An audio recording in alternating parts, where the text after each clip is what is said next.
a competition between True Value Hardware, Do It Best Hardware, Lowe's, Home Depot, the Maui Fire. I'd like to see all of those companies have a throwdown to see who can make the biggest impact to get the Maui Fire behind them. And of course, a couple of shipping companies to take discount home materials over to the island. Possibly even a couple of radio show hosts to MC the whole thing for 2 weeks.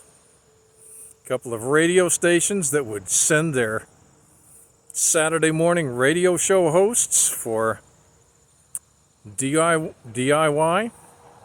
Don't you think that'd be a great thing? Hawaii is just a second destination to Las Vegas. Imagine all the photo ops.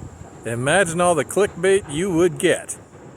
Let's have a throwdown competition and photo ops for everybody. Let's get her done.